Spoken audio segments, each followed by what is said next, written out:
What's up guys, it's me Jeremy. When it comes to League of Legends, there's so many abilities that back in the day used to just be totally different, the kind of thing that you would never expect. And it turns out that there's quite a lot of these hidden gems from back in the old days of League of Legends that I think are actually quite interesting. So we've looked through and picked out a bunch of our favorites. Some of these abilities are honestly crazy overpowered, some of them aren't though, but overall it's probably a good thing that they were changed. And it's always good fun to take a look back at them and think at how they might have affected the game if they still existed right now. Also, by the way guys, we're finally launching our Hearthstone channel, so to give you guys maybe a little bit of incentive to check it out, as well as just to celebrate, I guess you could say, we're going to be giving away $140 worth of RP in this video.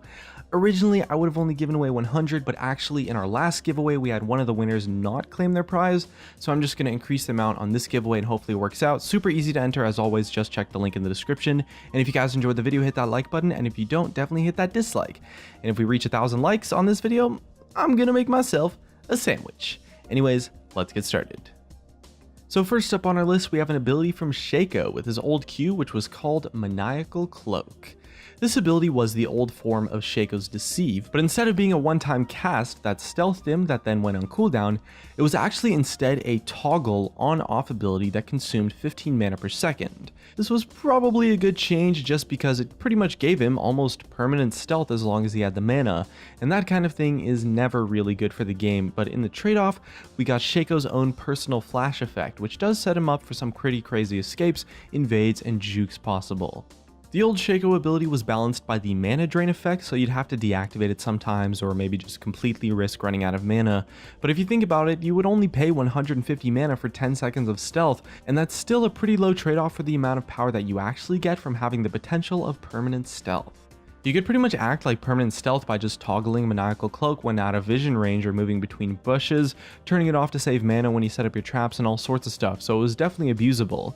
And Maniacal Cloak honestly would have been super frustrating to play against, because Shaco would have been able to take all the time he needed to set up his boxes and aim for his backstabs, so forcing him to play a bit fairer with only a short period of stealth and a cooldown before it could be used again was definitely a healthy change overall, well, if you can even call Shaco healthy in the first place, that is.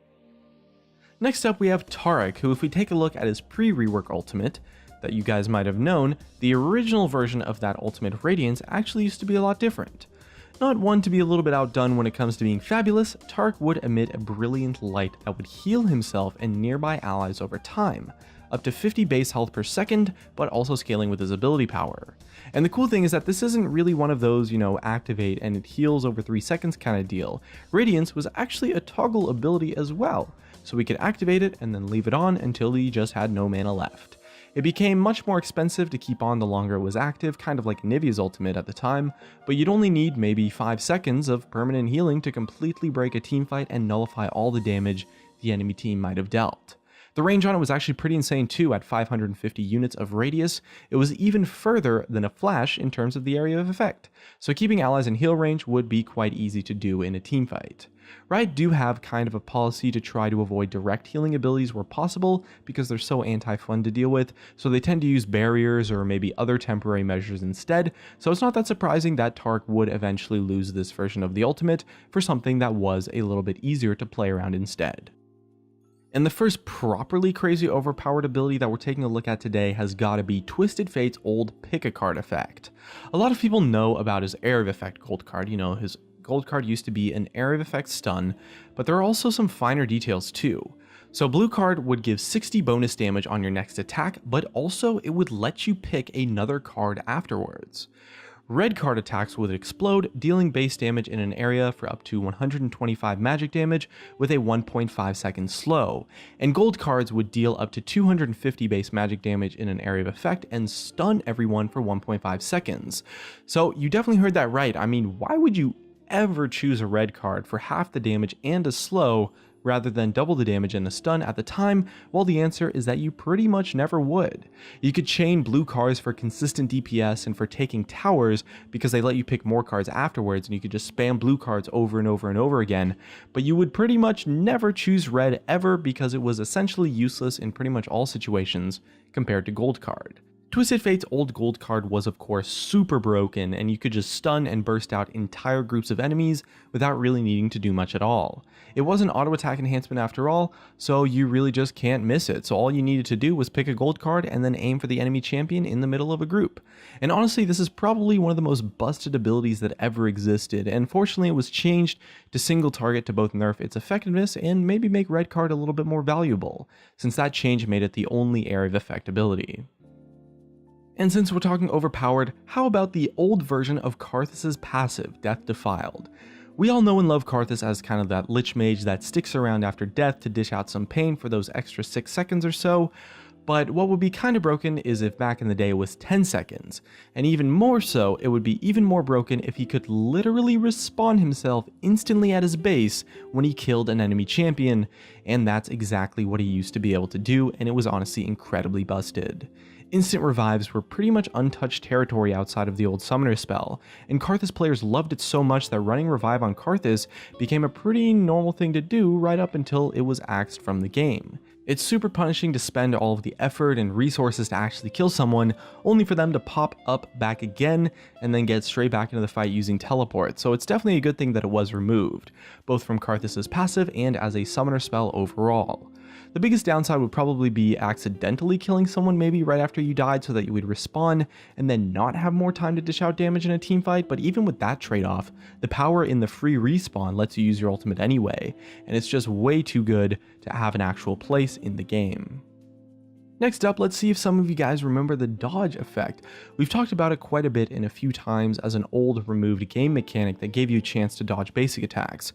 And it turns out that Sivir used to actually have a ton of dodge chance as well. A lot of people know Jax as being kind of like the dodge king back in the day, but Sivir was actually kind of the queen in a sense, and she got it for free from her passive Fleet of Foot. It increased your dodge chance by up to 25% while moving, so 1 in 4 basic attacks would just miss her completely, and this kind of ability really rewarded players that could kite or orb walk, and it pretty much acted just like Sivir just avoids 25% of all damage from AD carries at the time. Dodge was eventually removed from the game for various reasons, mostly because it was kind of uninteractive and it was also too RNG based, and the only place you can kind of find dodge anymore in the game is the 100% dodge chance equivalent that Jax now gets while using his Counter-Strike. And putting it on an AD carry where most damage is going to be dealt in duels with basic attacks is pretty game changing honestly, and although it took a while to scale up to the full 25% at higher levels, even just occasionally avoiding a basic attack in lane could often be all it took to turn a fight completely around in such high DPS combat. At max level, with full items, AD carries could probably just kill each other in 2 hits, maybe 3. And with that in mind, a 25% dodge chance could honestly be game changing and just totally huge, because it's quite likely that you would get one good dodge off in a duel while your opponent wouldn't, and you would just destroy the enemy AD carry. Next up today on our list, we have Ashe's old E, which was Plentiful Bounty, which was also known as Accumulate Wealth. This one was by far the weakest ability on our list, and it gave Ashe bonus gold depending on what level the ability was every time she killed a unit. Yeah, that's all it did. Don't get us wrong, free gold is kind of a lovely thing to have, but it needs to either be a passive effect or stapled onto another ability like Gangplank Skew to be worth having. It took up an entire ability slot just for some bonus gold, and it was super boring, and it was replaced by Hawkshot in Season 1. Hawkshot quickly became Ashe's trademark vision control ability, and she did actually keep the bonus gold portion as a passive on her Hawkshot for quite a long time too, although the numbers were tweaked here and there. The gold generating passive lasted all the way until Season 5 when Ashe finally received a little bit of a rework, so it stuck around in some form for a pretty long time actually before it was eventually removed, so even though it was quite weak, it does still earn itself a mention on our list. At least we still have one AD carry with a gold generating ability, Draven, and let's be real, he definitely suits it much better. And that's going to wrap up this video on some abilities that were removed back in the day. Definitely let us know in the comments below which ability you think was the best and maybe why. We'll keep digging for more of these, but for now it looks like that's going to be it from me. If you guys enjoyed the video, drop a like, subscribe if you want. Thanks for watching, and I'll see you guys next time.